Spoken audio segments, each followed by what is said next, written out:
Hello दोस्तों, क्या आप जानते हैं कि कनाडा एक मल्टीकल्चरल कंट्री है और ये मल्टीकल्चरल डाइवर्सिटी की वजह है सेंचुरीज ऑफ इमिग्रेशन। पर कनाडा में इमिग्रेशन की शुरुआत कब, क्यों एंड कैसे हुई? ऐसा क्या था जिसकी वजह से कनाडा को इमिग्रेशन स्टार्ट करना पड़ा? After independence in 1867 Canada focused on immigration. इसके 3 बड़े रीजंस हैं: to boost the economy of the country, to settle the West, and to secure nation supremacy. Canada में पहला इमिग्रेशन एक्ट 1869 में पास हुआ था। कहने को तो ये ओपन डोर पॉलिसी था जो कि सिर्फ क्रिमिनल्स के लिए रेस्ट्रिक्टेड था, बट एक्चुअली ये सबके लिए ओपन नहीं था। क्लास, रेस एंड डिसेबिलिटी के बेसिस पे डिस्क्रिमिनेशन था और सिर्फ British, American and European immigrants को ही फेवर करता था। आपको जान के हैरानी होगी, सबसे least favoured Asians, black and Jews people थे। In order to build Canadian Pacific railways in 1880 हज़ारों की संख्या में चाइनीज़ वर्कर्स को एंट्री मिली एंड प्रोजेक्ट ख़त्म होने के बाद in 1885 the Chinese head tax and exclusion act pass हुआ, जिसके अकॉर्डिंग चाइनीज़ इमिग्रेशन पे रिस्ट्रिक्शंस लगाई गई और $500 टैक्स इम्पोज किया गया ऑन ईच चाइनीज़ इमिग्रेंट।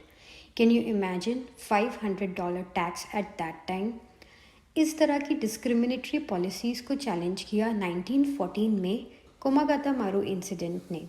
उस इंसिडेंट के टाइम पे मैक्सिमम लोगों को वापस भेज दिया गया था। फर्स्ट वर्ल्ड वॉर के बाद इमिग्रेशन को और भी रिस्ट्रिक्ट किया गया और 1919 में रिवाइज्ड इमिग्रेशन एक्ट पास हुआ, जिसके अकॉर्डिंग जो नेशंस कनाडा के अगेंस्ट लड़े थे वॉर में, उन्हें कंट्री में एंट्री अलाउड नहीं थी, जैसे कि Germany, Austria. During world war II, जब जापान ने अटैक किया on Pearl Harbor in 1941, Japanese Canadian racism का शिकार हुए क्योंकि कनाडा अमेरिका को सपोर्ट करता था।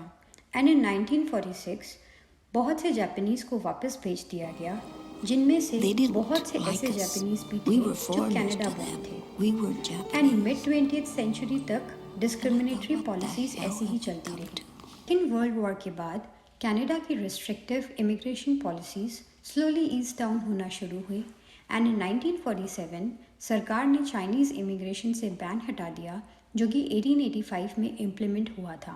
In 1962 federal government ended racial and discrimination as a feature of the immigration system and in 1967 point system started, जिसमें work skills, education level, language ability and family connections were the main factors for eligibility criteria for Canada immigration. 1976 Pierre Trudeau ने new immigration act pass किया, जिसमें बड़े बदलाव हुए and it was implemented in 1978.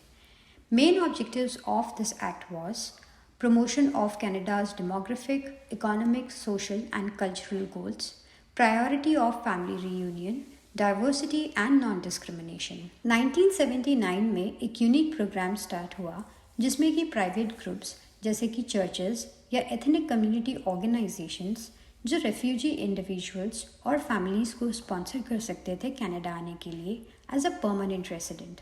1980 5 classes of immigrants set up की गई for entry to Canada and these are independent, humanitarian, family, assisted relatives and economic. In 1990, after 10 years of 1980 policy, Asia, particularly China, India and Philippines, had replaced Europe as the largest source of immigrants to Canada. In 2001, after 9/11 attack in US, 1976 वाले act को revise किया गया और इस act ने government को ज़्यादा power the to detain and deport landed immigrants suspected of being a security threat.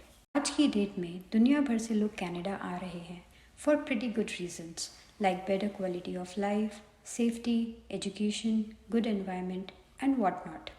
और दोस्तों, Canada immigration keeps on going. अगर वीडियो अच्छी लगी तो प्लीज़ लाइक एंड शेयर करें और चैनल को सब्सक्राइब करना मत भूलिएगा।